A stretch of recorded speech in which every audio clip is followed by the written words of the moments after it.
삶의 지혜는 즐겁고 행복하게 사는 기술이다. 안녕하세요. 굿나잇 책방입니다. 오늘은 강용수의 마흔에 읽는 쇼펜하우어를 읽어보도록 하겠습니다.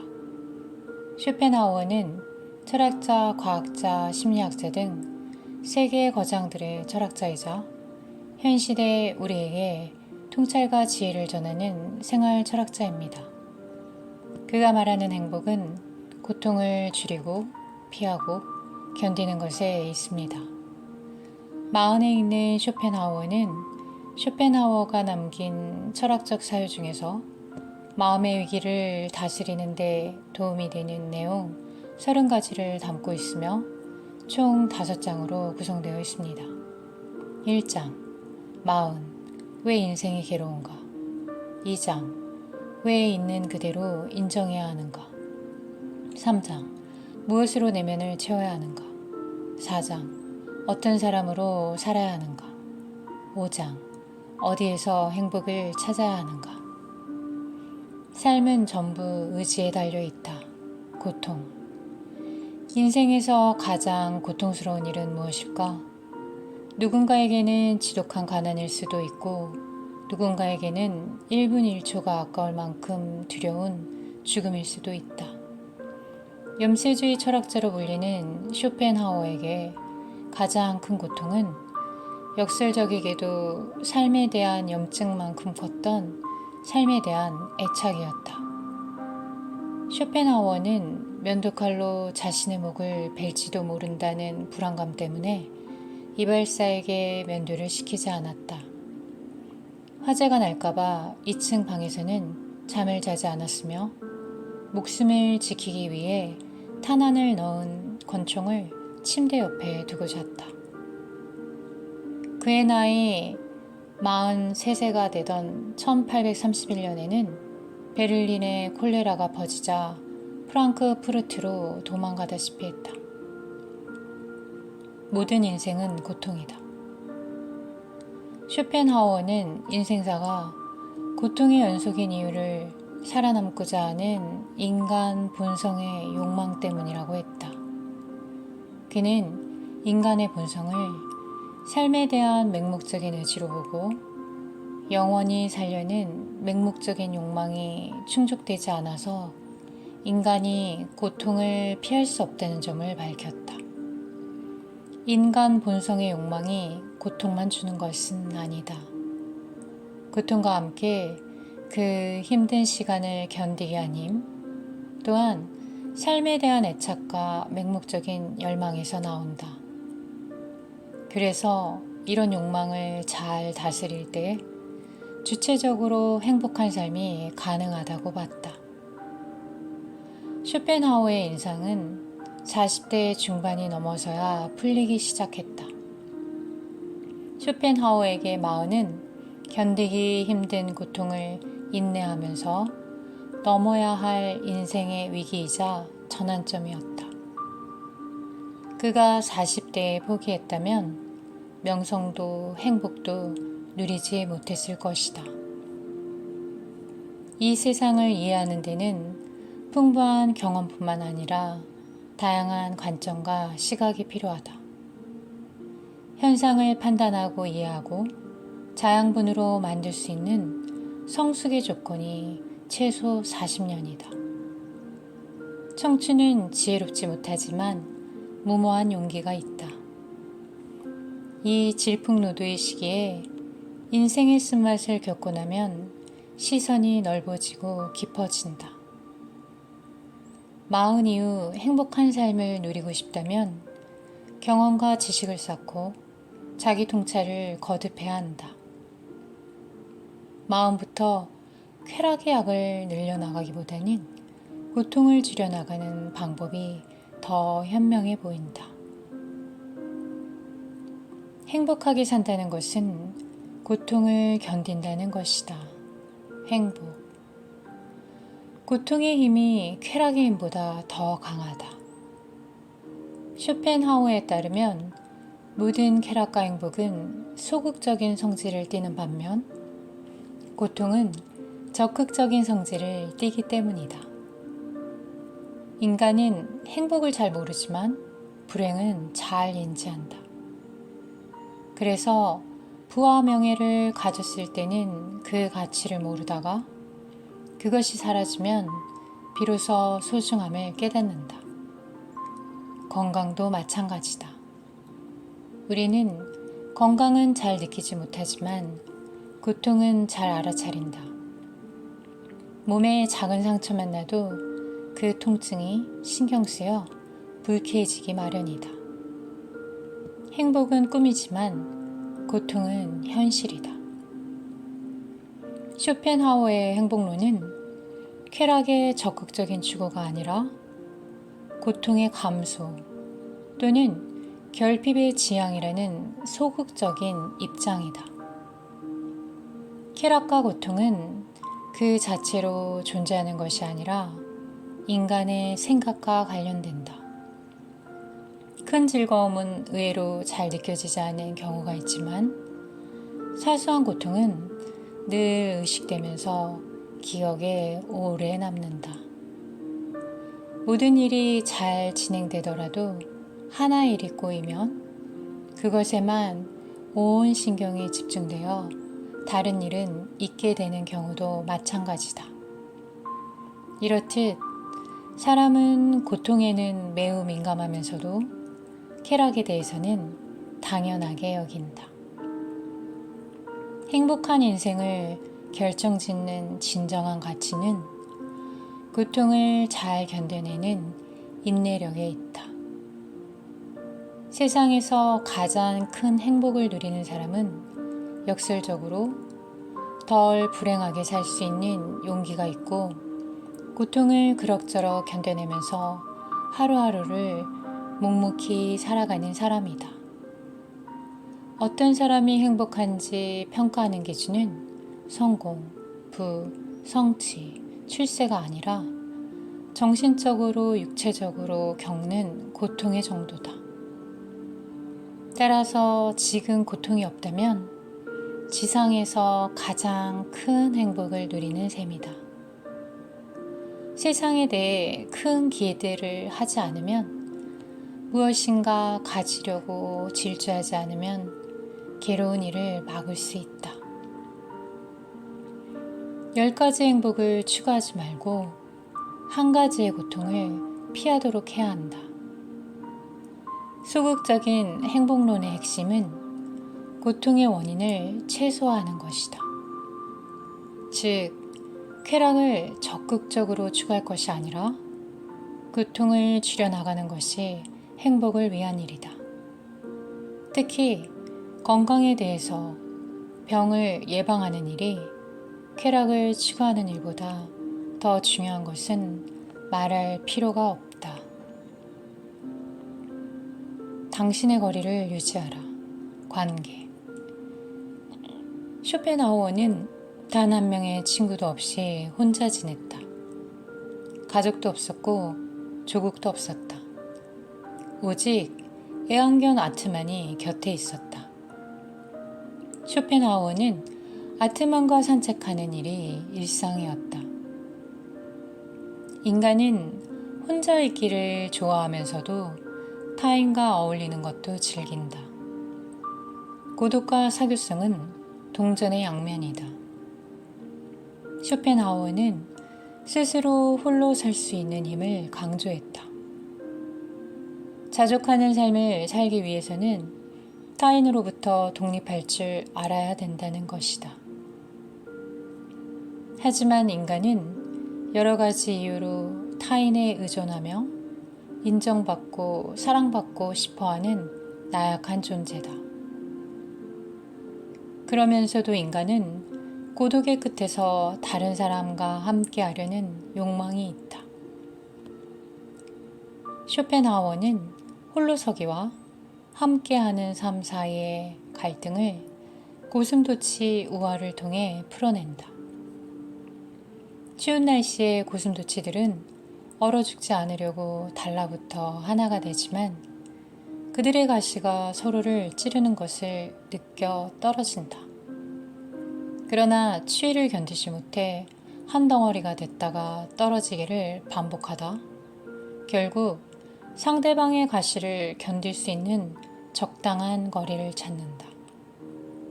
서로를 따뜻하게 하고 싶어 하지만 서로의 바늘 때문에 접근할 수 없었고 서로 일정한 거리를 두고 체온을 나눴다는 지혜다. 많은 수의 모임과 헤어짐을 반복한 고슴도치들은 다른 고슴도치와 최소한의 간격을 두는 것이 최고의 수단이라는 것을 발견했다. 우리는 어떻게 타인에게 상처를 주는 것인가? 고슴도치의 비유처럼 인간은 가깝고 친할수록 상처를 줄 가능성이 높다. 다른 사람과 친밀한 관계를 맺는다는 것은 결국 타인을 자신의 욕망과 동일시한다는 것이다. 상대에게 자신이 바라는 모습을 강제하는 것도 폭력이 될 수 있다. 상대방을 자신의 소유물로 여기다 보면 아픔을 주는 막말을 하게 된다. 부모는 자식이 본인이 이루지 못한 꿈을 대신 성취하기를 바란다. 남편과 부인은 서로 결혼한 사이라고 해서 최소한의 예의를 갖추지 않는 경우도 있다. 사랑하는 사이도 말 한마디 실수로 만남이 깨지는 일이 생긴다. 쇼펜하우어의 상대를 공경하되 거리를 두라라는 말은 공자가 말한 경이원지에 더 가깝다. 경이원지 또한 상대를 공경하면서 동시에 거리를 두라는 뜻이다. 그 당시 백성들이 귀신이나 미신을 믿는 경향이 많았는데 위대한 지혜로운 지도자라면 모든 생각에 무조건적인 동의를 하기보다는 불합리하거나 마땅하지 않는 것에 적당한 거리를 둘 줄 아는 것이 중요하다는 의미로 쓰였다. 상대방이 나와 다르거나 잘못된 생각을 갖더라도 그 인격을 존경해야 상처를 주는 가시돋친 말을 피할 수 있다. 서로 세상에 대한 관점의 차이가 있다는 점을 인정하고 서로를 폭넓게 이해할 필요가 있다. 인간관계에 꼭 필요한 약간 냉랭한 거리두기를 쇼펜하우어는 정중함과 예의라고 말한다. 거리를 둘 줄 아는 현명한 사람은 비록 따뜻함의 욕망은 충분히 충족되지는 않지만 가시에 찔리는 최악의 상황을 피할 수 있다. 인간이 행복하기 위해서는 홀로서기와 타인과 함께하기 사이에서 균형을 잡을 필요가 있다. 사랑하는 사람일수록 말을 아껴야 되고 마음에 못을 박는 일은 하지 않도록 조심해야 한다. 쇼펜하우어가 말했다. 예의는 현명함에 속하고 무례는 어리석음에 속한다. 자신만의 색깔을 찾아라. 개성. 40대는 가장 열심히 활동할 인생의 전성기다. 그런데 사회적인 기준에 맞춰 열심히 일을 한다고 해서 꼭 행복해지는 것은 아니다. 워크홀릭은 오히려 불행을 가져올 수 있다. 40이면 일과 행복감이 일치하지 않는다는 사실에 회의와 절망에 빠질 수 있다는 점을 깨닫는다. 사회 집단과 관계에 맞춰 사는 것이 익숙한 40대는 눈치를 많이 보는 세대다. 남의 시선에 갇혀 살면 행복해질 수 없다. 타인의 평가에는 시샘, 질투 등 부정적인 내용도 들어있기 때문이다. 그런 타인의 평가의 틀을 과감히 깰 필요가 있다. 타인의 평가에 휘둘릴 때 떠올려 보라. 너라고 나보다 나을 게 없다.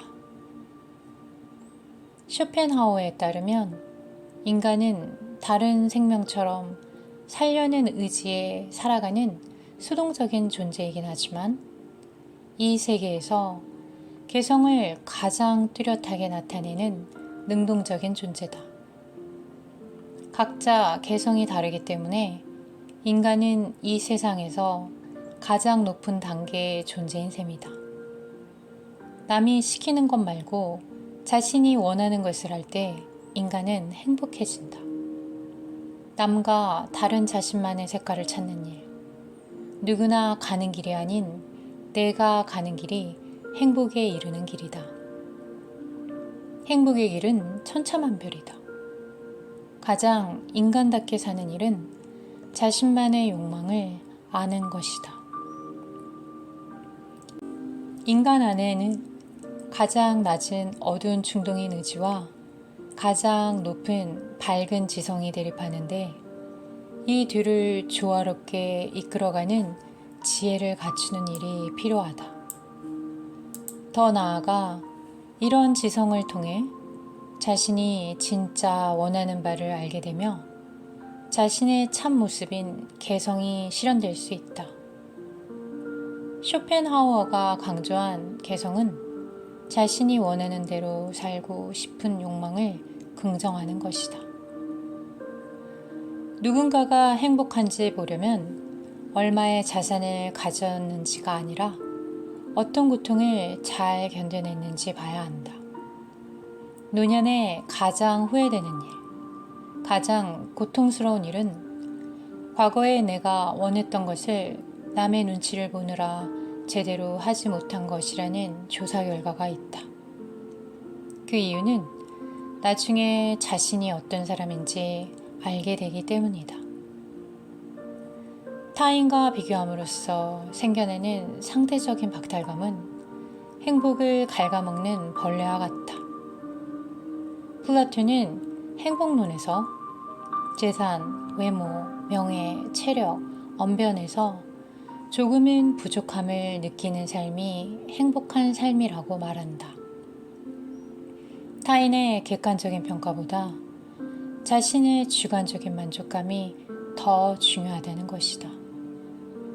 남보다 다소 부족하다고 열등감을 가질 필요가 없다.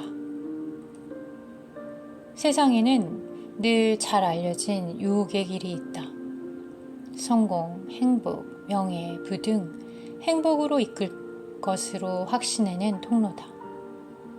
남들이 가는 길을 무작정 쫓는다면 적성도 맞지 않고 강요된 삶을 살게 된다. 결국 나중에 후회하게 될 것이다.